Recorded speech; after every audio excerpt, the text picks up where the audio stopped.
পিছতে ভয়ংকৰ কাণ্ড সংঘটিত কৰা শামীম আহমেদক আদালতত হাজিৰ কৰা হৈছে ঘটনা সংঘটিত কৰাৰ পিছতে পলাই আছিল শামীম আহমেদ ডিব্ৰুগড়ৰ পৰা আৰক্ষীয়ে গ্ৰেপ্তাৰ কৰিছিল আৰু আজি আদালতত হাজিৰ কৰা হৈছে মূল মাষ্টাৰমাইণ্ড শামীম আহমেদ হৈছে জনাইছো এই মুহূৰ্তত শামীম আহমেদক গ্ৰেপ্তাৰ কৰি আদালতত হাজিৰ কৰা হৈছে তিনি যুৱতীৰ সৈতে ভয়ংকৰ কাণ্ড কৰা শামীম আহমেদক আদালতত হাজিৰ কৰা হৈছে এই মুহূৰ্তত গ্ৰেপ্তাৰৰ পিছতে CJM আদালতত হাজিৰ কৰা হৈছে শামীম আহমেদক ঘটনা সংঘটিত কৰাৰ পিছতে পলাই আছিল শামীম আহমেদ নুনমাটিৰ ভয়ংকৰ ঘটনাৰ পিছতে পলায়ন কৰিছিল শামীম আহমেদ ডিব্ৰুগড়ৰ পৰা আৰক্ষীয়ে গ্ৰেপ্তাৰ কৰিছিল 66/2026 নম্বৰত গোচৰ ৰুজু কৰি তদন্ত আৰম্ভ কৰিছে আৰক্ষীৰ ফালৰ পৰা কেইবাটাও ধাৰাত US 281/106 1/285 আৰু বিভিন্ন গোচৰত ৰুজু কৰা হৈছে বিভিন্ন ধাৰাত গোচৰ ৰুজু কৰা হৈছে এই মুহূৰ্তত 180 MV এক্টত ধাৰাত গোচৰ ৰুজু কৰা হৈছে উৰে নিশা গুৱাহাটীৰ 12টা মদ খাইছিল পাৰ্টি কৰিছিল শামীম আহমেদে আৰু শামীম আহমেদ সহ তিনি যুৱতীয়ে পাৰ্টি কৰিছিল তাৰ পিছতে ভয়ংকৰ দুৰ্ঘটনা সংঘটিত হৈছিল দুৰ্ঘটনা সংঘটিত হোৱাৰ সময়ত 96 কিলোমিটাৰ আছিল বাহনখনৰ গতিবেগ তীব্ৰ গতিত বাহন চলাইছিল দুৰ্ঘটনাৰ পিছতে শ্বিলঙলৈ গৈছিল শামীম আহমেদ আৰু 11 বজাৰ পৰা 3 বজালৈ ভগাগৰ মলত আছিল বুলি জানিব পৰা গৈছে বাহনখন বাৰৰ পৰা ওলাই আহি বিভিন্ন স্থানলৈ গৈছিল বাহনখন বিভিন্ন স্থানত লৈ গৈছিল বাহনখন তেতিয়া বাহনখনৰ গতিবেগ আছিল ঘণ্টাত 135 কিলোমিটাৰ আৰু দুৰ্ঘটনা সংঘটিত হোৱাৰ পিছতে অৰুণাচললৈ যোৱাৰ পৰিকল্পনা কৰিছিল শামীমে পলাতক সময়ত শ্বিলঙত দাড়ি আৰু চুলি কাটি নিজৰ বেশ সলনি কৰিছিল আৰু তাৰ পিছতে নিজৰ বেশ সলনি কৰি পুনৰ আত্মগোপন কৰিছিল লাহোৱালত ডিব্ৰুগড়ৰ পৰা আৰক্ষীয়ে গ্ৰেপ্তাৰ কৰিছিল তাৰ পিছতে গুৱাহাটী আৰক্ষীৰ এটা দলে লৈ আনিছিল ডিব্ৰুগড়ৰ পৰা আজি শামীম আহমেদক আদালতত হাজিৰ কৰোৱা হৈছে শামীম আহমেদক আদালতত হাজিৰ কৰোৱা হৈছে আমি দৃশ্যাংশ দেখুৱাই আছো এয়া এক্সক্লুসিভ দৃশ্যাংশ আমি দেখুৱাই আছো দুৰ্ঘটনা সংঘটিত হোৱাৰ সময়তে অত্যাধিক গতিবেগত চলাইছিল গাড়ী দুৰ্ঘটনাৰ পিছতে শ্বিলঙলৈ গৈছিল শামীম আহমেদ সমগ্ৰ ঘটনা পোহৰলৈ আহিছে আৰক্ষীৰ জেৰাত সমগ্ৰ তথ্য পোহৰলৈ আহি পৰিছে তিনি যুৱতীৰ সৈতে ভয়ংকৰ কাণ্ড সংঘটিত কৰা এইগৰাকী শামীম আহমেদক আদালতত হাজিৰ কৰা হৈছে গ্ৰেপ্তাৰৰ পিছতে CJM আদালতত হাজিৰ কৰা হৈছে নুনমাটিৰ ভয়ংকৰ ঘটনাৰ পিছতে মদঘৰীয়াৰ ঘটনাৰ পিছতে পলায়ন কৰি পলাই আছিল এইগৰাকী শামীম আহমেদ ডিব্ৰুগড়ৰ পৰা লাহোৱালৰ পৰা আৰক্ষীয়ে গ্ৰেপ্তাৰ কৰিছিল গুৱাহাটী মহানগৰীৰ এটা দলে ডিব্ৰুগড়ৰ পৰা লৈ আনিছিল শামীম আহমেদক আৰু তাৰ পিছতে আজি আদালতত হাজিৰ কৰা হৈছে শামীম আহমেদৰ বিৰুদ্ধে US 281/106/285/3245/238C/35 BNSৰ ধাৰা ৰুজু কৰা হৈছে 187 MV এক্টৰ ধাৰাত গোচৰ ৰুজু কৰা হৈছে উৰে নিশা গুৱাহাটীৰ 12ত বহি সুৰাৰ পাৰ্টি কৰিছিল তিনিগৰাকী যুৱতী যি ঘটনাত মৃত্যুবৰণ কৰিছিল ঘটনাত নিহত হৈ পৰিছিল এই তিনিগৰাকী যুৱতীৰ সৈতে শামীম আহমেদে সুৰাপান কৰিছিল অত্যাধিক সুৰাপান কৰিছিল প্ৰায় 19,000 টকাৰ সুৰাপান কৰিছিল 19,000 টকাৰ সুৰাপান কৰিছিল পাৰ্টি কৰিছিল বৃহৎ পাৰ্টি কৰিছিল নিশা পাৰ্টি কৰিছিল তিনিগৰাকী যুৱতীৰ সৈতে শামীম আহমেদে আৰু তাৰ পিছতে অত্যাধিক গতিত গাড়ী চলাইছিল আৰু গাড়ীখনে এখন ট্ৰাকত খুন্দা মাৰিছিল মদঘৰীয়াত এখন ট্ৰাকত খুন্দা মাৰিছিল ট্ৰাকখনত খুন্দা মৰাৰ পিছতে তিনিগৰাকী যুৱতীৰ ঠিকাতে নিহত হৈ পৰিছিল কিন্তু শামীম আহমেদে সেই ঘটনাস্থলীৰ পৰা পলায়ন কৰিছিল সেই ঘটনাস্থলীৰ পৰা তিনিগৰাকী যুৱতীক তাতে এৰি থৈ পলায়ন কৰিছিল আৰু তেতিয়াৰ পৰা আত্মগোপন কৰি আছিল বেশ সলাব বিচাৰিছিল দাড়ি চুলি কাটি বেশ সলাব বিচাৰিছিল তেওঁ আৰু ডিব্ৰুগড় লাহোৱালৰ পৰা অৰুণাচললৈ যোৱাৰ তেওঁ পৰিকল্পনা ৰচনা কৰিছিল তাৰ পিছতে ডিব্ৰুগড় লাহোৱালৰ পৰা আৰক্ষীয়ে গ্ৰেপ্তাৰ কৰিলে শামীম আহমেদক আজি আদালতত হাজিৰ কৰা হৈছে আৰক্ষীৰ জেৰাত এইবিলাক তথ্য পোহৰলৈ আহিছে ভয়ংকৰ তথ্য পোহৰলৈ আহিছে তিনিগৰাকী যুৱতীৰ যিহেতু নিহত হোৱাৰ পিছতে শামীম আহমেদে পলায়ন কৰি আছিল শামীম আহমেদ আৰু বেশ সলনি কৰি তেওঁ অৰুণাচললৈ পলাই যোৱাৰ কথা আছিল তেওঁ পৰিকল্পনা ৰচনা কৰিছিল আৰক্ষীয়ে গ্ৰেপ্তাৰ কৰিছে এগৰাকী শামীম আহমেদক গ্ৰেপ্তাৰ কৰি আদালতত আজি হাজিৰ কৰা হৈছে আমি দৃষ্টান্ত দেখুৱাইছো এগৰাকী শামীম আহমেদ সমগ্ৰ ঘটনাৰ সময়ত তেওঁ আছিলে তিনি যুৱতীৰ সৈতে ভয়ংকৰ কাণ্ড সংঘটিত কৰা শামীম আহমেদক আদালতত হাজিৰ কৰোৱাৰ আমি দৃষ্টান্ত দেখুৱাইছো গ্ৰেপ্তাৰৰ পিছতে আদালতত হাজিৰ কৰা হৈছে ভয়ংকৰ ঘটনাৰ পিছতে পলায়ন কৰি আছিল শামীম আহমেদ আৰু শামীম আহমেদৰ বিৰুদ্ধে কেইবাটাও ধাৰাত গোচৰ ৰুজু কৰা হৈছে এই মুহূৰ্তত আৰু গোচৰ ৰুজু কৰি আৰক্ষীয়ে লৈ গৈছে আদালতলৈ লৈ গৈছে এগৰাকী শামীম আহমেদক জনাইছো ডিব্ৰুগড় লাহোৱালৰ পৰা শামীম আহমেদক গ্ৰেপ্তাৰ কৰা হৈছিল গুৱাহাটী মহানগৰীৰ এটা দলে সজাতি দলে ডিব্ৰুগড়ৰ পৰা লৈ আনিছিল আৰু আজি আদালতত হাজিৰ কৰা হৈছে এগৰাকী শামীম আহমেদক সমগ্ৰ ঘটনা যিদিনা সংঘটিত হৈছিল সেইদিনা নিশা দুপৰলৈকে মদ খাই আছিল তেওঁ সুৰাপান কৰিছিল তিনিগৰাকী যুৱতীৰ সৈতে সুৰাপান কৰিছিল পাৰ্টি কৰিছিল আৰু তিনিগৰাকী যুৱতীৰ সৈতে 19,000 টকাৰ মদ খাইছিল বুলি জানিব পৰা গৈছে 19,000 টকাৰ সুৰাপান কৰিছিল বুলি জানিব পৰা গৈছে ডাঙৰ পাৰ্টি কৰিছিল তাৰ পিছতে অত্যাধিক নিচাত আছিল তিনিগৰাকী যুৱতীও নিচাত আছিল এগৰাকী শামীম আহমেদো নিচাত আছিল আৰু অত্যাধিক তীব্ৰ গতিত গাড়ী চলাইছিল আৰু গুৱাহাটী মহানগৰীৰ বিভিন্ন স্থানলৈ গৈছিল গাড়ীখন তাৰ পিছতে তেওঁলোকৰ যিখন গাড়ী চুইফ্ট ডিজায়াৰ যিখন বাহন সেই বাহনখনে এখন ট্ৰাকত তীব্ৰ গতিত খুন্দা মাৰিছিল আৰু ঘটনাত তিনিগৰাকী যুৱতীৰ থিতাতে নিহত হোৱাৰ পিছতে কিন্তু শামীম আহমেদে তাৰ পৰা পলাই আছিল তেওঁ আত্মগোপন কৰি আছিল আৰু অৰুণাচললৈ পলাই যাব বিচাৰিছিল আত্মগোপন কৰিব বিচাৰিছিল কিন্তু ডিব্ৰুগড়ৰ পৰা লাহোৰৰ পৰা আৰক্ষীয়ে গ্ৰেপ্তাৰ কৰে শামীম আহমেদক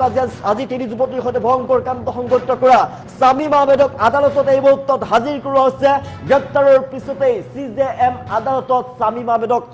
হাজিৰ কৰা হৈছে আৰু আৰক্ষীয়ে জেৰা চলাইছিল যেহেতু আৰক্ষীৰ জেৰাত এইবিলাক তথ্য পোহৰলৈ আহিছে নিশা দুপৰলৈকে মাতাল হৈ আছিল তিনিগৰাকী যুৱতীৰ সৈতে এগৰাকী শামীম আহমেদ আৰু অত্যাধিক গতিত গাড়ী চলাইছিল শামীম আহমেদে আৰু সেইদিনাই ভয়ংকৰ দুৰ্ঘটনা সংঘটিত হৈছিল যি দুৰ্ঘটনাৰ ৰাজ্য এই মুহূৰ্তত জোকাৰি গৈছে ভয়ংকৰ ঘটনাৰ সৈতে জড়িত তিনি যুৱতীৰ সৈতে ভয়ংকৰ কাণ্ড কৰা শামীম আহমেদক এই মুহূৰ্তত আদালতত হাজিৰ কৰা হৈছে আমি দৃশ্যাংশ দেখুৱাইছো এক্সক্লুচিভ দৃশ্যাংশ টাইম 8ৰ দৰ্শকক গ্ৰেপ্তাৰৰ পিছতে CJM আদালতত হাজিৰ কৰা হৈছে এগৰাকী শামীম আহমেদক উৰে নিশা গুৱাহাটীৰ বাৰত বহি পাৰ্টি কৰিছিল শামীম আহমেদ সহ তিনিগৰাকী যুৱতীয়ে অত্যাধিক নিচাত আছিল তাৰপিছত শামীম আহমেদে তীব্ৰ গতিত গাড়ী চলাইছিল গাড়ীৰ গতিবেগ ঘণ্টাত 135 কিলোমিটাৰ পৰ্যন্ত আছিল অনুমান কৰক কিমান ভয়ংকৰ গতিত বাহন চলাইছিল শামীম আহমেদে আৰু সমগ্ৰ দুৰ্ঘটনা সংঘটিত হোৱাৰ পিছতে তিনিগৰাকী যুৱতী যিহেতু নিহত হৈ পৰিছিল তাৰ পৰা লগে লগে পলাই আছিল শ্বিলঙলৈ পলাই গৈছিল শামীম আহমেদ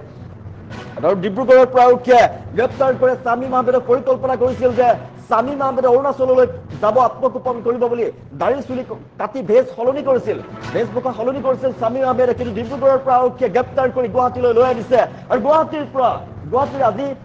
আদালতত হাজিৰ কৰা হৈছে CJM আদালতত হাজিৰ কৰা হৈছে আৰক্ষীয়ে জেৰা চলাইছিল আৰক্ষীৰ জেৰাত বহু তথ্য পোহৰলৈ আহিছে ভয়ংকৰ তথ্য পোহৰলৈ আহিছে দুৰ্ঘটনাৰ গ্ৰেপ্তাৰৰ পিছতে CJM আদালতত হাজিৰ কৰাৰ দৃশ্যাংশ আমি দেখুৱাইছো টাইম 8ৰ দৰ্শকক এক্সক্লুচিভ দৃশ্যাংশ CJM আদালতত হাজিৰ কৰা হৈছে এগৰাকী শামীম আহমেদক দুৰ্ঘটনা সংঘটিত কৰাৰ পিছতে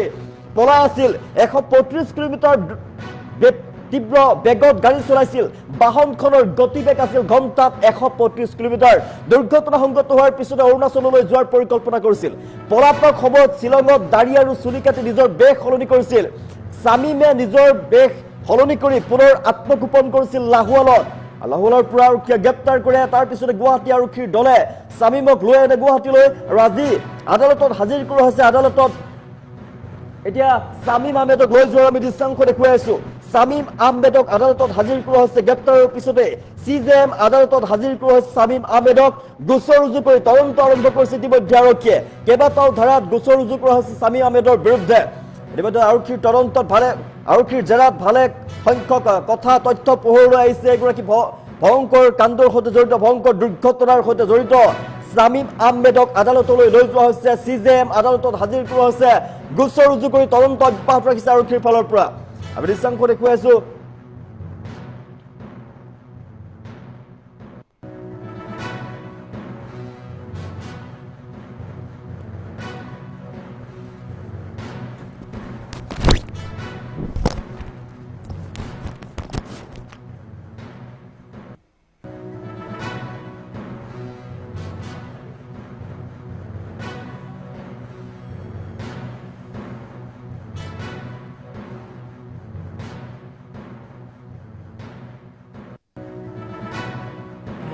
এক্সাক্টলি 4:02 গাড়ীখনে যিটো ইনচিডেণ্ট ইম্পেক্ট কৰিছে সেই সময়ত গাড়ীখনৰ স্পীড আছিল 96 কিলোমিটাৰ/আৱাৰ সেই 96 কিলোমিটাৰ/আৱাৰ মাৰুতি যিখন চুইফ্টখনে ৰখি থকা ট্ৰাকখনক বেক চাইডৰ পৰা হিট কৰাৰ পিছত সেই যুৱকজন পলাই গৈছে আৰু আমি তেওঁ বিভিন্ন ধৰণৰ আমাৰ নিজৰ ওন চ'ৰ্চ বেলেগ মানুহৰ হেল্প, বেলেগ আমি এনালাইচিছ কৰি তেওঁক আমি সেইদিনাখন ৰাতিৰ পৰাই 26 তাৰিখৰ ৰাতিৰ পৰাই আমি তেওঁক ট্ৰেক কৰি আছিলোঁ বিভিন্ন জেগাত। তেওঁ পলাই আছিল গুৱাহাটীৰ বিভিন্ন অঞ্চলত, আমাৰ সৰু সৰু টীমবিলাকে তেওঁক বিচাৰি আছিল। তেওঁ গৈ শ্বিলং পাইছিলে, শ্বিলঙলৈকে আমি তেওঁ আমাৰ টীম পঠিয়াইছিলোঁ, কিন্তু শ্বিলঙৰ পৰা তেওঁ ওলাই আহিলে। আৰু তাৰপিছত আমি তেওঁক গম পালোঁ, শিৱসাগৰ তেওঁলোকে আমি পালোঁ, এটা আইডিয়া পালোঁ, শিৱসাগৰত আমি তেওঁক বিচাৰোঁ, শিৱসাগৰ নাপালোঁ। আল্টিমেটলি তেওঁক আমি ডিব্ৰুগড় অঞ্চলত যোৱাকালি এৰাউণ্ড 12 মানত আমি তেওঁক এপ্ৰিহেণ্ড কৰিছোঁ, আমি তেওঁক ৰাখিছোঁ। আৰু আমি এই ক্ষেত্ৰত ডিব্ৰুগড় পুলিচকো থেংক ইউ দিছোঁ যে তেওঁলোকে এই ক্ষেত্ৰত আমাক বহুত সহায় কৰি দিলে। তাৰপিছত তেওঁক ধৰাৰ পিছত আমাৰ টীমটো যোৱা নিশা গৈ তেওঁক আজি লৈ আহিছে। গোটেই কেছটোৰ আপোনাৰ যিটো এক্সিডেণ্টৰ মেজ সাৰমৰ্ম সেইখিনি। কিন্তু আৰু আপোনালোকে জানে ৰিচেণ্ট পাছ আমাৰ গুৱাহাটীত বিভিন্ন ধৰণৰ এক্সিডেণ্ট হৈ আছে। গতিকে আপোনালোকৰ থ্ৰুদি মই সকলোকে অসমবাসী ৰাইজ বা গুৱাহাটীবাসীক অনুৰোধ জনাইছোঁ যে তেখেতসকলে যে অলপ কেয়াৰফুল হওক। যিটো গাড়ীৰ লিমিট, ছুইফ্ট ডিজায়াৰখনৰ যিটো লিমিট হয়, সেই লিমিট যাৰ এজ পাৰ প্ৰচিডিঅ'ৰ বা এজ পাৰ যিটো থাকে সেইখিনি অলপ কণ্ট্ৰল কৰক। আৰু বাকী যি আছে মানুহ যেতিয়া ৰাস্তাৰে পাৰ হওক বা আপোনালোকৰ থ্ৰুদি মই বেলেগ বেলেগ ব্যৱসায়ীসকলক অনুৰোধ কৰিছোঁ তেওঁলোকে যাতে কোনো ধৰণৰ নিজৰ কমাৰ্চিয়েল ভেহিকেল বা ৰাস্তাত যাতে পাৰ্ক নকৰে। আজি যদি সেই গাড়ীখন ৰাস্তাত পাৰ্ক নকৰে ইনচিডেণ্টটো নহয়। গতিকে আপোনালোকৰ থ্ৰুদি অসমবাসী ৰাইজ আৰু গুৱাহাটীবাসী ৰাইজ মই অনুৰোধ কৰিছোঁ যিখিনি আইন শৃংখলা মানে যান বাহনৰ যিখিনি প্ৰচিডিঅ'ৰ আছে ফ'ল' আছে সেইখিনি তেওঁলোকে ফ'ল' কৰে। আৰু এতিয়া আমি তেওঁক ধৰিছোঁ। আৰু এটা কৈ থওঁ, যিখন ট্ৰাক ৰখাই থৈছিলে সেই ট্ৰাকৰ ড্ৰাইভাৰকো আমি যোৱাকালি এৰেষ্ট কৰিছোঁ, জুডিচিয়েল কোৰ্টলৈ ফৰৱাৰ্ড কৰিছোঁ। আৰু এওঁক আজি আনিছোঁ সোধ-পোছ কৰোঁ আৰু তেওঁ আৰু কি কয়, কাৰণ এইখিনি মই যি কৈ আছোঁ তেওঁ সোধ-পোছ নকৰাকৈ আৰু কৈ থকা কথাখিনি মিলি আছে মোৰ, কাৰণ গোটেইখিনি মোৰ ওচৰত প্ৰুফ আছে যে তেওঁ কিমান স্পীডত গাড়ী চলাইছিল, ৰাতি 11টা বা 3টালৈকে তেওঁ ক'ত বহি আছিলে। গতিকে সেইটো বাৰখনৰ নাম হৈছে এক্সৰোভাৰ দি ৰুম টপ পাত, যিটো ৰুদ্ৰাক্ষৰ ক'ত কৰিছে। মই কৈ আছোঁ আপোনাৰ যিটো মই কৰিছোঁ, মই গাড়ীৰ যিটো GPS পৰা কৰি আছোঁ, কাৰণ গাড়ীখন 11টা বজাত আছিলে ভঙাগড়ত, একদম জিৰ' হৈ আছে, তাৰ স্পীড জিৰ'। তাৰপিছত তাৰ স্পীডটো বাঢ়ি 3টা বজাত। চ' সেই সময়খিনি ক'ত আছিলে সেইখিনি আমি ইনভেষ্টিগেশ্যন কৰিছিলোঁ। সেই ইনভেষ্টিগেশ্যন কৰি আমি গম পাইছিলোঁ আমি একজেক্টলি নাজানো ক'ত আছিলে। আমি বিভিন্ন জেগাৰ CC কেমেৰা চাই লাষ্টত আমি গৈছিলোঁ এইখন বাৰখনত ক্লাবখনত, তাত আমি ফুটেজটো পাইছোঁ। সম্পৰ্কটো কি আছে, কি সম্পৰ্ক? চাওক, মই এতিয়া এইটো কথা এইকাৰণে ক'ব নোৱাৰিম, তেওঁক আপোনালোকে দেখিছে 10 মিনিটৰ কথা নাই, তেওঁক মই সোধ-পোছ কৰিব চাঞ্চেই পোৱা নাই। গোটেইখিনি কথা মই তেওঁক সোধ-পোছ কৰি তেওঁ কি কয় সেইখিনি জৰিয়তে আমি ট্ৰেভেল এজেঞ্চিৰ নামটো কি আছিলে? আৰক্ষীৰ বাহন